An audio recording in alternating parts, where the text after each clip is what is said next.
সপোনে এতিয়া জানা ফুৰিবলৈ শিকিলে তোমাৰে যে বুকুতে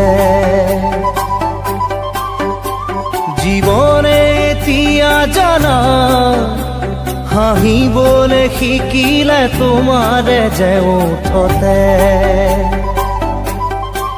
শয়নে সপোনে তোমাতে। বহুত দিনৰ পৰা জিৰ' ভেলীলৈ যাম বুলি ভাবি আছিলোঁ, কিন্তু কিবা কিবি কাৰণত হৈ উঠা নাছিল। এইবাৰ দেৱালীৰ বন্ধত বোলো নাই, যেনে তেনে মিলাই যাবই লাগিব, আৰু সেইমতে আমি যাবলৈ পৰিকল্পনা কৰিলোঁ। আমাৰ লগত ওলাইছিল মোৰ শ্ৰীমতীৰ বান্ধৱী নমিতাৰ পৰিয়াল মানে তেওঁৰ হাজবেণ্ড, তেওঁলোকৰ প্ৰায় 3.5 বছৰীয়া মান ল'ৰাটো। আমাৰ দুখন গাড়ী আছিল, সৰু গাড়ী। মোৰখন আছিলে চুইফ্ট, আৰু তাইৰখনো তেনেকুৱা সেই সৰু গাড়ী আছিলে। আৰু এটা কথা কওঁ, তেওঁলোক দুইজনে আছিলে আছাম মেডিকেল কলেজৰ চাকৰিয়াল, গতিকে তেওঁলোকৰ মানে সময় মিলাবলৈ যথেষ্ট অসুবিধা হয়। তাৰ মাজতে তেওঁলোকে অলপ কষ্ট কৰি সময় মিলাইছে, আৰু আমি ইয়াতে ওলাইছোঁ।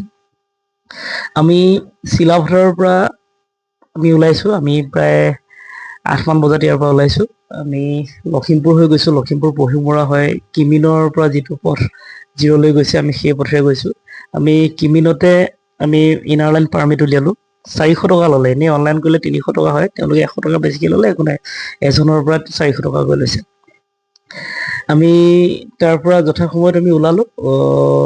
বহু দূৰৰ কিমিনৰ পৰা বহু দূৰলৈকে আমাৰ ভোক লাগিছিল যদিও বিশেষ দোকান পোহাৰ নথকাৰ কাৰণে আমাৰ খোৱাটো অকণমান পলম হ'ল। আৰু অলপ দূৰ যোৱাৰ পাছত চেৰগাঁও আছিলে নহয় জানো, চেৰগাঁও পাইছিলোঁ। তাতে অৱশ্যে অকণমান ৰ'লোঁ, তাত ফটো দুকপিমান মাৰিলোঁ।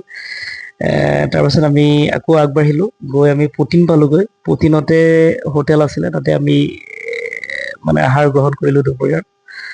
আৰু ভাত পানী খাই তাতো ফটো তোলা নহ'ল দেই, ৰাস্তাটো অলপ সৰু ঠেক আছিল, আৰু বহুডোখৰত দেখিলোঁ লেণ্ডশ্লাইড দেখিলোঁ। আৰু তাতে এডোখৰটো ৰাস্তাটো আধা ফাল খহিয়ে আছে, গতিকে অকণমান আমি শংকিত হৈছিল। গতিকে ফটো ভিডিঅ'ৰ কথা ইমান নাভাবিলোঁ। বিশেষকৈ এনেই বিশেষ বৰ বেছি বেয়া বুলি ক'ব নোৱাৰে, কিন্তু আমাৰ গাড়ীখন যিহেতু সৰু, মই কৈছোঁৱে, আৰু আমাৰ পাহাৰত বৰ বেছি গাড়ী চলোৱাৰ অভ্যাসো নাই, গতিকে আমি অকণমান শংকিত হৈছিলোঁ। আৰু পুঠিনৰ পৰা কিন্তু জিৰ'লৈ যিটো ৰাস্তা, সেইটো যথেষ্ট আহল বহল ৰাস্তা, 2 লেন হয়, ৰাস্তা ভাল। পাহাৰীয়া একা বেকা ৰাস্তা,